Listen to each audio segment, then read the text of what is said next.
da ni sahun farko na miƙa hannuwa, kimin kira cikin iko ban toshe kunnuwa. Kula na karkace a zan kasa moruwa, kice da ni kira suna zane rawa. Idan kwakin ki zan fada can cikin ruwa, na tabbatar hakan san ki zan bayar rayuwa.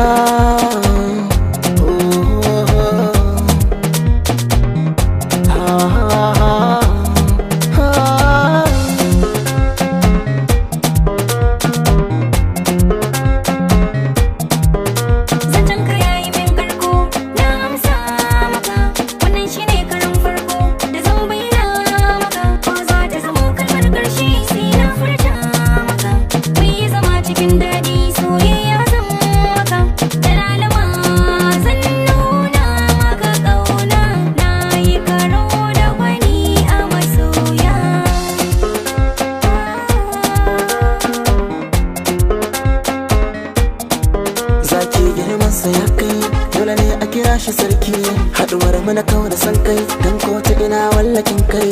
Na tabbata ke kadai ce kuna ta mai sa zuci kai kai, ke ce kika tattare hankali na kin mai da shigo dai. Sannan kika ban kula da soyayya na zarce wa daidai, sannan kika tsare da kan damuwa.